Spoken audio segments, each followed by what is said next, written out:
vehicles whose V8 engines can fail without warning. For decades, people bought Toyota, Honda, and GM trucks believing one thing: the engine would outlast everything else on the vehicle. 200,000 miles? Normal. 300,000? Not even shocking. But suddenly, something changed. Now we're seeing engines fail at 20,000 miles, 30,000 miles, sometimes even earlier. Brand new Toyota Tundras seizing without warning. GM 6.2-liter V8s throwing rods on highways. Honda V6 engines under active federal investigation right now. And this isn't a handful of isolated horror stories anymore. According to federal filings, there are over 28,000 complaints tied to GM's V8 failures alone. More than 14,000 confirmed loss of power incidents, and over 1.4 million Honda vehicles currently under investigation for engine defects. So what happened? Did engineers suddenly forget how to build engines? Not exactly. Because after going through the recall documents, the NHTSA filings, the independent teardown reports, and the engineering data, here's what I think is really going on. A disturbing pattern starts to appear, and it points to something bigger than any one brand or any one recall. Modern engines aren't just failing because of bad manufacturing, they're failing because the entire industry was pushed into building engines this way. Today we're breaking down the real reason modern engines are blowing up so early, and why even Toyota and Honda are no longer immune. To understand why new engines are breaking, you have to first understand why old ones didn't. Take a truck engine from the early 1990s. Big, naturally aspirated V8. Thick cast iron components, loose tolerances, the gaps between moving parts measured in thousandths of an inch. Heavy 10W30 oil that coated every surface with a generous protective film. Simple cooling, minimal emissions hardware. And here's one detail almost nobody talks about. Those old bearings had a thin layer of lead on the surface. If a microscopic piece of debris hit that bearing, it just embedded harmlessly into the soft lead and sat there. Oil pressure dropped for a split second on a cold start. The lead absorbed it. That engine had multiple layers of forgiveness built in. You could skip an oil change, run it hard in summer heat, tow more than you should, and it just kept going. Those engines are still out there today with 300,000 miles on them. Now here's what modern engines look like. Turbocharged, downsized, running cylinder pressures over 2,000 psi, the kind of pressure once reserved for purpose-built race motors that get torn down and rebuilt after every event. Tolerances measured in microns, smaller than a human hair. Ultra-thin oil that provides the thinnest possible protective film. Hard aluminum bearings with zero ability to absorb debris or forgive a momentary pressure drop. My read on this is simple. Modern engines are engineered closer to the edge than ever before, and when you remove every layer of forgiveness from a system that has to work perfectly millions of times over its lifetime, small problems become catastrophic ones. And you don't have to take my word for it, because the numbers coming out of GM right now are almost hard to believe. And this is happening on the truck that was supposed to be the gold standard of American V8 power. If you own a 2021 through 2024 GM truck or SUV with the 6.2-liter V8, this is the engine currently under major federal investigation. That means the 2021 to 2024 Chevrolet Silverado 1500, the GMC Sierra 1500, the Cadillac Escalade, the Yukon and Yukon Denali, all of them. According to federal data, nearly 877,000 vehicles are now part of the investigation after thousands of complaints involving bearing failures, sudden power loss, and what's called throwing a rod, where the engine destroys itself from the inside out, sometimes breaching the engine block entirely. The technical picture involves two separate problems happening at the same time. First, machining debris, microscopic metal particles left in the engine during manufacturing, circulating through the oil system and embedding into the connecting rod bearings. Second, crankshaft journals produced outside of specification with surface finishes rough enough to act as an abrasive against the bearing metal. With thicker oil and looser tolerances, either of those issues might have been manageable. With 0W20 oil and micron level clearances, there's no margin to absorb either one. And here's the line that I think tells the whole story. GM's own recall fix switches these engines from 0W20 to 0W40 oil. Twice as thick. That's not a fix for debris.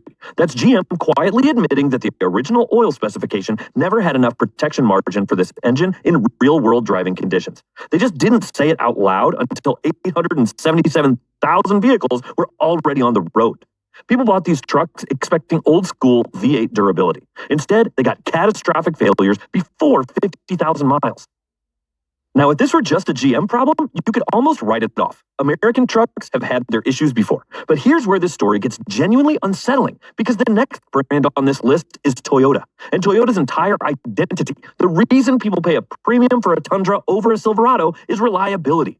So when I tell you what's happening with their new twin-turbo V6, I want you to understand this isn't a brand that cuts corners, which makes what's happening right now even harder to explain. Toyota replacing the legendary 5.7-liter V8 with the twin-turbo V6 was supposed to represent progress, more power, better efficiency, the next generation of Toyota reliability. The engines affected are in the 2022 through 2024 Toyota Tundra, the 2023 and 2024 Sequoia, the 2022 through 2024 Lexus LX600, the 2024 and 2025 Lexus GX550, and the 2018 through 2022 Lexus LS500. The failure pattern is what owners and engineers have started calling the invisible killer.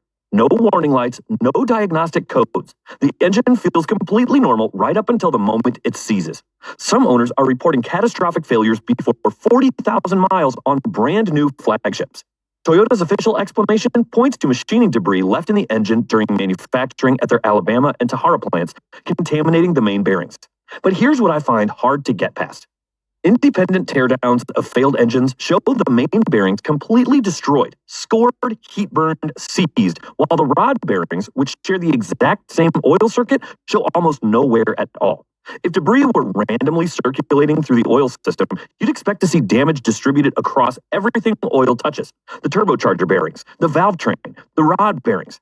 That's not what the teardowns are showing. When only one specific bearing position fails while everything else on the same circuit is fine, my read on that is you're looking at a design issue, a pressure distribution problem, a bearing clearance too tight for the thermal load of a downsized twin turbocharged configuration. And the tell to me is that Toyota introduced an improved main bearing in later production runs. You don't redesign a bearing to fix debris. You redesign it because the original couldn't handle the load. When Toyota owners start worrying about engine failures before 40,000 miles on a $90,000 truck, something fundamentally changed in this industry. But here's the thing. If this were just Toyota and GM, you could maybe still argue these are isolated situations. Two brands, two engines, two separate problems. Except it's not two brands. Honda just got pulled into this as well, and the scale of what's happening there is bigger than most people realize. Honda is now facing an investigation involving more than 1.4 million vehicles, including the 2016 to 2020 Honda Pilot, the 2018 to 2020 Odyssey, the 2017 to 2019 Ridgeline, the 2016 to 2020 Acura MDX, and the 2018 to 2020 Acura TLX.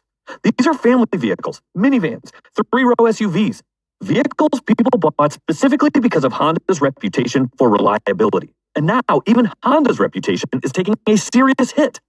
The root cause here is more specific than contamination, and I think it deserves more attention than it's getting. The equipment used to grind the crankshaft pins was improperly calibrated, producing a pin with a slight convex shape, what engineers call a crown. Instead of the connecting rod bearing sitting flat against the pin and distributing load evenly across the surface, all of that force concentrates at the center contact point. Think of it like pressing your palm flat on a table versus pressing with one knuckle. Same force, completely different pressure at the point of contact. That concentrated pressure exceeds the thermal limits of the bearing material. The oil film breaks down locally, the bearing deteriorates silently. No warning, no noise, until it fails completely, sometimes taking the engine with it.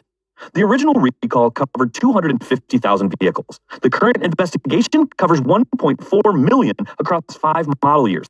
That kind of expansion doesn't suggest a one-time calibration error. It suggests this geometry problem was present across a significant portion of Honda's V6 production during that entire period. Here's the part where I think the conversation usually stops short, because the individual failures at GM, Toyota, and Honda are real, but they're symptoms of something bigger. The problem isn't just one bad engine. The problem is that modern engines are being engineered with almost no room for error anymore. And that happened for one specific reason. CAFE standards, corporate average fuel economy regulations, set the average MPG that a manufacturer's entire fleet must hit or pay massive fines. $17 per vehicle for every tenth of a mile per gallon they fall short.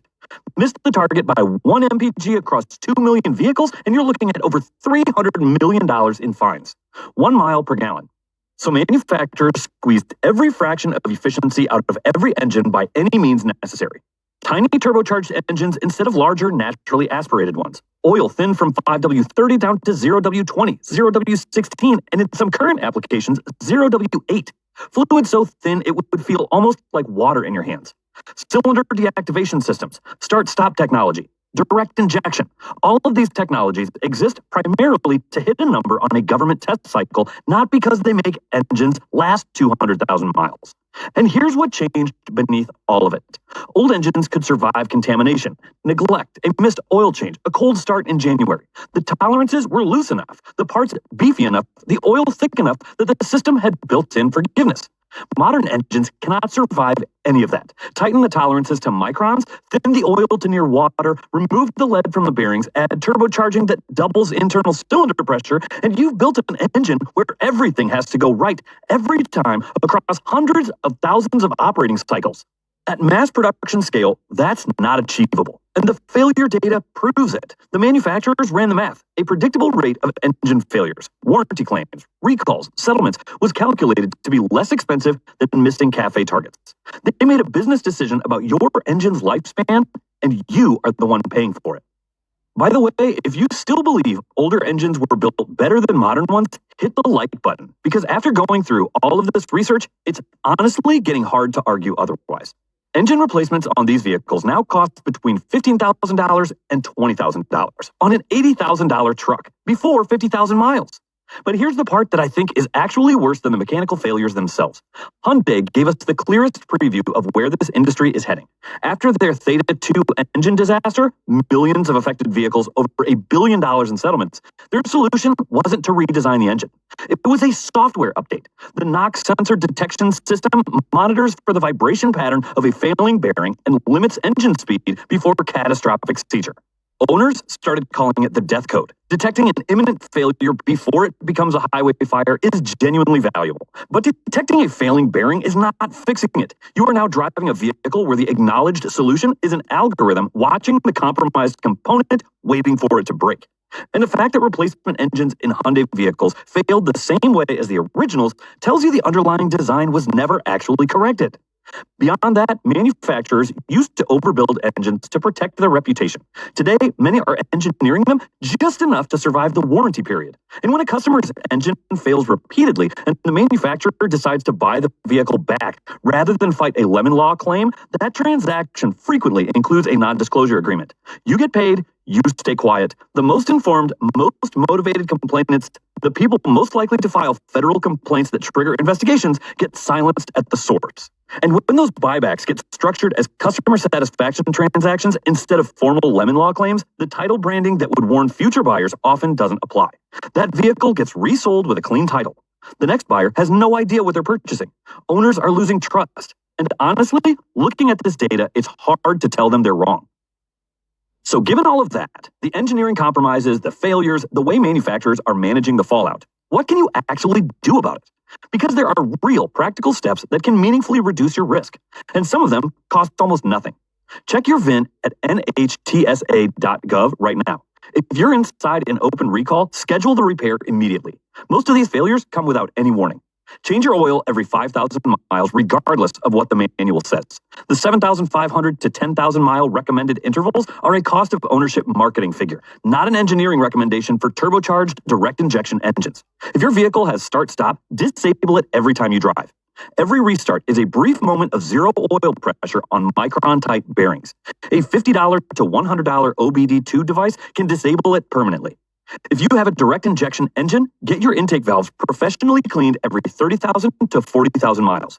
Carbon deposits don't trigger warning lights, but they restrict airflow and create the combustion conditions that accelerate engine wear. Physical cleaning, walnut shell blasting, is the only effective fix.